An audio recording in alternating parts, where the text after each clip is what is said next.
पहले बात सऊदी अरब की, जिसके वली अहद शहजादा मोहम्मद बिन सलमान ने अमेरिका के सदर के मुतनाज़ा बयान का सख्त जवाब दिया है और एक अमेरिकी टेलीविजन चैनल को दिए इंटरव्यू में शहजादा सलमान ने कहा कि वो सऊदी कौम की दिफा और उसकी हिफाजत के लिए किसी से मुफ्त में कुछ भी नहीं लेते और अपने दिफा के बदले में किसी को कुछ देंगे भी नहीं। उन्होंने कहा कि सऊदी अरब अमेरिका से असलहा मुफ्त में नहीं लेता बल्कि अपने पैसों से खरीदता है। सलमान ने कहा कि सऊदी और अमेरिका के बाहमी ताल्लुकात बरसों से बने हुए हैं और सऊदी अरब 1744 यानी कि अमेरिका के कयाम से भी 30 साल पहले से मौजूद है और हजारों साल सलामत रहेगा। सऊदी वली अहद ने कहा कि उनके अमेरिकी सदर ट्रंप से बेहतर ताल्लुकात हैं। दोस्तों के दरमियान इख्तलाफ हो सकते हैं लेकिन सऊदी अरब अमेरिका के बीच ताल्लुकात बेहतर हैं और खुशगवार हैं। आपको बता दें कि गुज़िश्ता दिनों अमेरिकी सदर ट्रंप ने सऊदी अरब के ताल्लुक से एक अटपटा सा बयान दिया था जिसमें उन्होंने दावा किया था कि सऊदी अरब के बादशाह उनके दब पर कायम है और अमेरिका अपना हाथ खींच ले तो सऊदी बादशाह 2 हफ्ते भी नहीं टिक सकते। आइए आपको सुनवाते हैं ट्रंप ने सऊदी के बारे में उस वक्त क्या कहा था। And how about our military deals where we protect rich nations and we don't get reimbursed? How about that stuff? That's changing too, folks. We protect Saudi Arabia. Would you say they're rich? And I love the king, King Solomon, but I said, King, we're protecting you. You might not be there for 2 weeks without us. You have to pay for your military. You have to pay. और पूरी सूरत हाल पर मजीद बातचीत के लिए हमारे साथ middle east के expert doctor Mohammad Sohrab साहब फोन लाइन के जरिए जुड़ चुके हैं। डॉक्टर सोहराब, आपका बहुत इस्तकबाल सर जी सलाम पर। सर, प्रिंस सलमान जो कि कह रहे हैं कि सऊदी हुकूमत अपनी दिफा की पूरी कीमत चुका रहा है, इसका मतलब क्या है? वो अमेरिकी सदर की बात को जायज ठहरा रहे हैं कि अमेरिका के बगैर सऊदी शाही खानदान 2 हफ्ते भी नहीं टिक सकता? देखिए, अमेरिका और सऊदी अरबिया के बीच जो सिक्योरिटी के जो इंतजामात हैं, जो मुआहदे हैं, वो एक मिसाली है और यूनिक है। वो इस सेंस में कि उस सिक्योरिटी का जो अरेंजमेंट है उसका मकसद ही था कि सऊदी अरबिया के दाखिली मामलात में किसी भी मुल्क की मदाखलत को बर्दाश्त नहीं की जाएगी। यानी सऊदी जो और अमेरिका के बीच जो सिक्योरिटी का जो अरेंजमेंट है उसमें सऊदी अरबिया किसी भी कंट्री को और खुसूसी तौर पर अमेरिका को ये हक नहीं दिया है कि उसके दाखिली मामलात पे इस तरह की बात करे और इस तरह के सोचे। सऊदी हुकूमत जो कायम और दायम है वो सऊदी अवाम की वजह से है, न कि ट्रंप और ट्रंप के बाप की वजह से है। दूसरी अहम बात यह है कि इन लोगों की जो सिक्योरिटी की जो पॉलिसी है वाकई में वो एक डिपेंडेंसी की पॉलिसी जरूर है, लेकिन डिपेंडेंसी का मकसद ये नहीं है कि ये अपने सियासी खुद मुख्तारी, अपनी इज्जत, अपने तमाम जो जो जो जो जो क्या कहते हैं यानी ऑटोनॉमी, खुद मुख्तारी को इन लोगों ने अमेरिका के आगे सरेंडर कर दिया। ऐसा बिल्कुल ही नहीं है। वो सिर्फ ये है कि वो वीपन्स खरीदेगा और उसके लिए वो पैसा देते आ रहा है। ठीक है सर, लेकिन सर क्या सऊदी हुकूमत इतनी कमजोर है कि उसे हर कदम पर अमेरिका की जरूरत महसूस हो? क्या शाही खानदान के अंदरूनी पॉलिटिक्स का ट्रंप इंतजामिया फायदा उठा रही है? ये अमेरिकन एंड ज़ायनिस्ट परसेप्शंस हैं, ये उनकी प्रोपेगेंडा है। सऊदी हुकूमत सऊदी अवाम की सपोर्ट पर कायम और दायम है, वहाँ की तारीख पे कायम है, वहाँ के समाजी ढांचा जो है उस पे कायम है, वहाँ के जो मजहबी रवायात हैं उस पर कायम दायम है। ये अमेरिका का, यूं कहिए कि अमेरिका का प्रेसिडेंट का जो ज़ायनिस्ट जो एटीट्यूड है, himself is a Zionist, white Zionist, वो जो ज़हनियत है उसका मुजाहरा है। ये अब प्रिंस सलमान ने बहुत अच्छा जवाब दिया है, लेकिन ये फुल स्टॉप नहीं होना चाहिए। सऊदी अरबिया को अपने हाल और मुस्तकबिल को खुद से संवारने की कोशिश करनी चाहिए जिसमें मुकम्मल खुद मुख्तारी हो। हालांकि मैं सऊदी पॉलिसी का चाहे दाखिली मामला हो या खारजी मामला है उसमें मैं खुद मुख्तारी पर सवालिया निशान नहीं कर रहा हूँ। ठीक है सर, लेकिन सर इन सब के बीच अगर एक बात पर और गौर करें, अगर इस पर एक और बात भी देखें तो क्या इसे तेल के खेल से भी जोड़ करके देखा जा सकता है? तेल की बढ़ती कीमत की वजह से ट्रंप ने सऊदी को इशारों में धमकाया है, सस्ता तेल देते रहो नहीं तो अच्छा नहीं होगा। कोई तो नहीं, ये धमकाया ही नहीं है बल्कि जलील किया है। अक़वाम कौमों के बीच में सऊदी अरबिया को और दीगर मुस्लिम ममालिक को उसने जलील किया है। और अरबों को और खासकर सऊदी अरबिया को इस पर बहुत ही शिद्दत के साथ गौर और फिक्र करना चाहिए और अपने हाल और मुस्तकबिल को अपने हाथों में लेना चाहिए। किसी भी तरह से वो अरेंजमेंट ना करें जिससे ये मैसेज जाए कि वो अमेरिका के बलबूते पर कायम और दायम है और उनकी कोई लेजिटिमेसी नहीं है। सऊदी अरबिया के पॉलिसी में बहुत सारी खामी है, लेकिन वो नहीं है जो ट्रंप जिस बात का जाहिर करता है। ठीक है सर, बहुत शुक्रिया सर हमारे साथ जुड़ने के लिए और इस तमाम बात के लिए।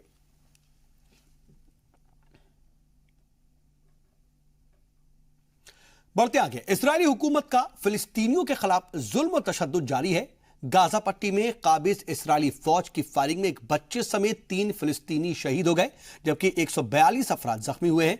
फिलिस्तीनी वजारत सेहत ने बताया कि गाजा की सरहद पर जुमे को एहतजाज के दौरान इस्राएली फौज ने बराह रास्त गोलियां चलाई। इसके नतीजे में एक 13 साला लड़का समेत 3 अफराद हलाक हो गए। जराए के मुताबिक मशरिकी गाजा में महमूद अकरम और अबू समान को इस्राएली फौज ने पीठ और सीने में गोलियां मारी, जबकि एक दूसरी कार्रवाई में 13 साला हाफिज फारस अल सरसावी शहीद हो गया।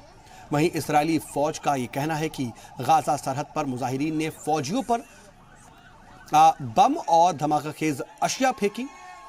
आपको बता दें कि 4 मार्च से शुरू हुआ फिलिस्तीनियों का हक वापसी मार्च अब तक जारी है। हर जुमा को होने वाले इस एहतजाज में अब तक 190 फिलिस्तीनी मारे जा चुके हैं।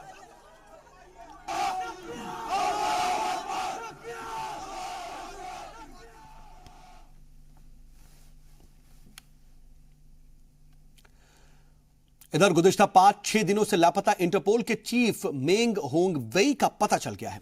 वे चीन की पुलिस की हिरासत में हैं। हालांकि दावा किया जा रहा है कि पुलिस ने उन्हें एक पुराने मामले में हिरासत में लिया है, लेकिन यह वाज़ेह नहीं हो पाया है कि मामला क्या है। मेंग होंगवेई का उनकी अहलिया ने फ्रांस में उनकी गुमशुदगी की रिपोर्ट दर्ज करवाई थी। जराए के मुताबिक मेंग की अहलिया ने फ्रांस के शहर लॉयन में पुलिस को बताया कि उनके शौहर 29 सितंबर को चीन के दौरे पर निकले थे। इसके बाद उन्होंने अपने पति से कई बार बात करने की कोशिश की, लेकिन उनसे राब्ता नहीं हो पाया। आपको बता दें कि मेंग चीन के रहने वाले हैं। 2 साल पहले उन्हें इंटरपोल का चीफ बनाया गया था।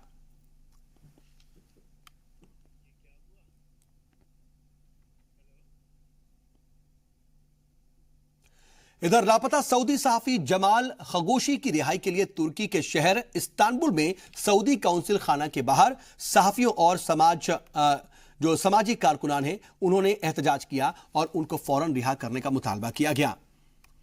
बता दें कि सऊदी काउंसिल खाना का यह कहना इन सबके बीच कि जमाल खशोगी सिफारत खाने से बाहर जाकर के गायब हुए। उनका इस मामले में कोई लेना देना नहीं। वॉशिंगटन पोस्ट के लिए काम करने वाले जमाल खशोगी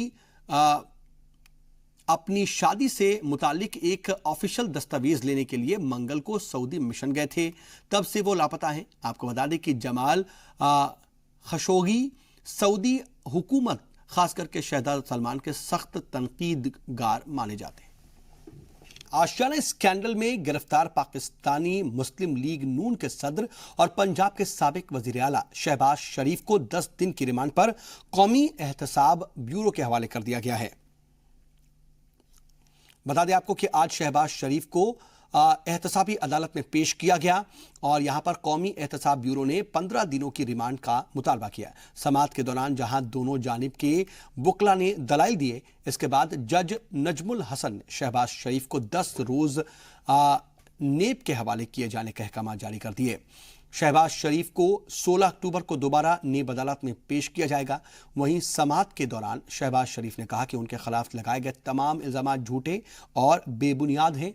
वाज़ेह है कि इससे पहले एवन फील्ड केस की भी एक बात करें तो इस केस में भी शहबाज के बड़े भाई नवाज शरीफ को अकाउंटेबिलिटी कोर्ट ने 10 साल जेल की सजा सुनाई थी। हालांकि इस्लामाबाद हाई कोर्ट ने उनकी सजा पर रोक लगा दी। इसके बाद 20 सितंबर को उन्हें रिहा कर दिया गया। वहीं मुस्लिम लीग नून ने सड़क से संसद तक एहतजाज की भी धमकी दी है। इधर अमेरिकी वजीर खारजा माइक पोम्पियो ने मशरकी एशियाई मुल्क का 3 रोजा दौरा शुरू कर दिया है। वो अपने दौरे की पहली मंजिल पर जापान पहुंच गए। जापानी दारुल हुकूमत में वो अपने जापानी हममनसब के अलावा वजीर आजम शिंजो आबे से भी मुलाकात करेंगे। दोनों लीडरान के बीच आपसी ताल्लुकात और शुमाली कोरिया पर भी बातचीत हुई और इस दौरे के दौरान वो जनूबी और शुमाली कोरिया और चीन भी जाएंगे। पोम्पियो शुमाली कोरिया कल यानी कि इतवार को पहुंचेंगे। वो किम जोंग उन से भी मुलाकात करेंगे। अमेरिकी वजीर खारजा ने कहा कि उनका शुमाली कोरियाई दौरा दोनों ममालिक के लिए फायदेमंद साबित हो सकता है। पोम्पियो ने बताया कि इस दौरे के दौरान वो अमेरिकी सदर और शुमाली कोरिया के लीडर किम जोंग की एक और मुलाकात के इम्कान का जायजा भी लेंगे। इधर रूस से S-400 डील करने के बाद अब भारत ने साफ इशारा कर दिया है कि वो अमेरिकी पाबंदियों के बाद भी ईरान के साथ कारोबार जारी रखेगा। हुकूमती जराये ने बताया कि नई दिल्ली हुकूमत नवंबर में ईरान से 1.25 मिलियन टन क्रूड ऑयल खरीदेगा। इतना ही नहीं, भारत ने डॉलर में पेमेंट्स की जगह रुपए में कारोबार करने की तैयारी कर ली है।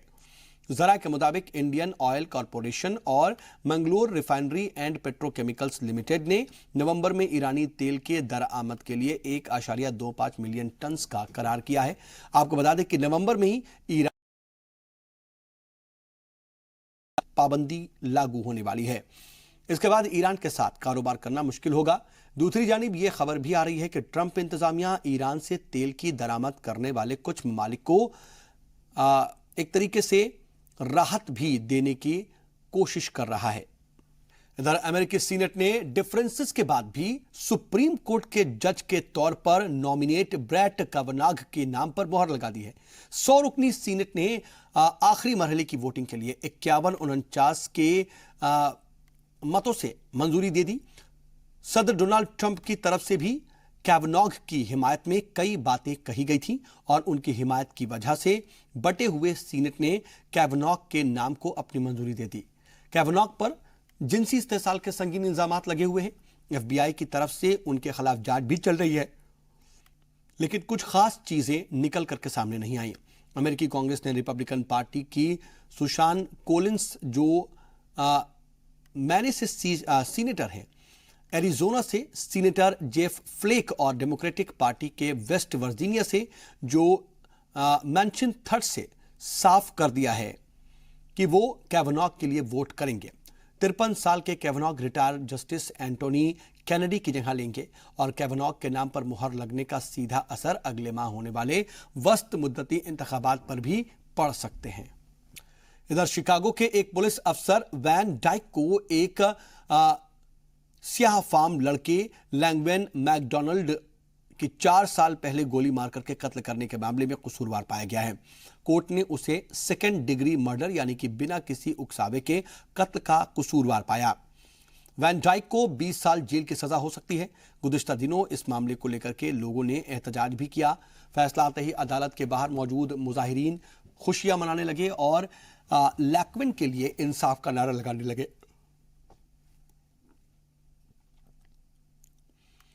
वाज़ेह रहे कि गौरी पुलिस अफसर जेसन वैन डाइक ने 2014 में 17 साल के लैक्विन को 16 बार गोली मारी थी। उसके चलते शिकागो में सालों तक नस्ली कशीदगी का माहौल रहा था। ब्राजील में कल यानी कि 7 अक्टूबर को सदारती इंतखाबात में वोट डाले जाएंगे।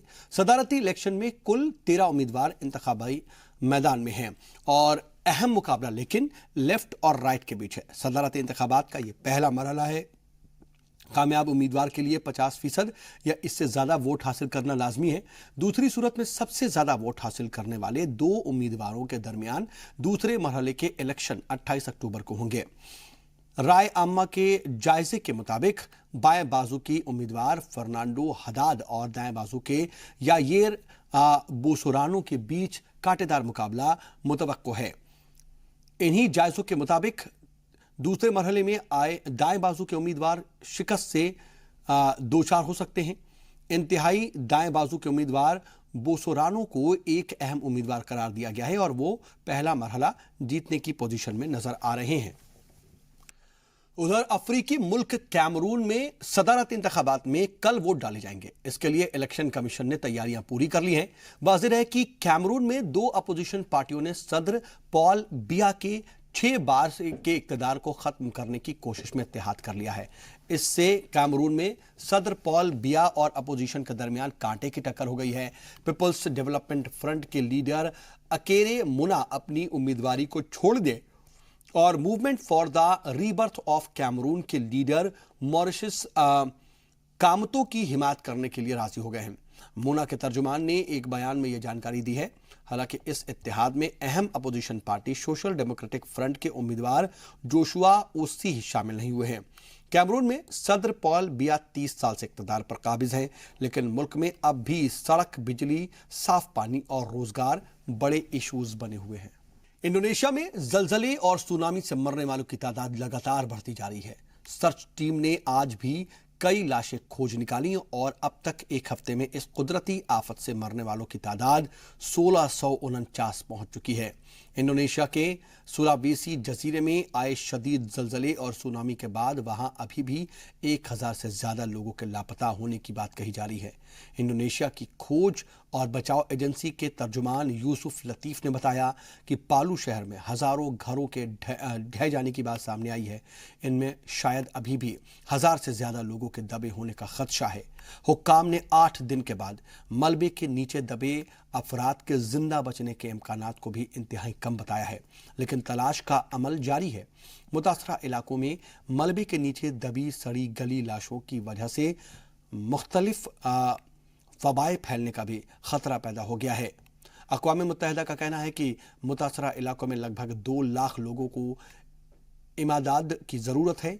आपको बता दें कि बीते जुमा को 7.5 की शिद्दत के जलजले के बाद आई सुनामी से समुद्र में 6 मीटर ऊंची लहरें उठी थी। इस कुदरती आफत ने जजीरे में भारी तबाही मचाई है। और बुलेटिन में इतना ही। बने रहिए जी सलाम के साथ।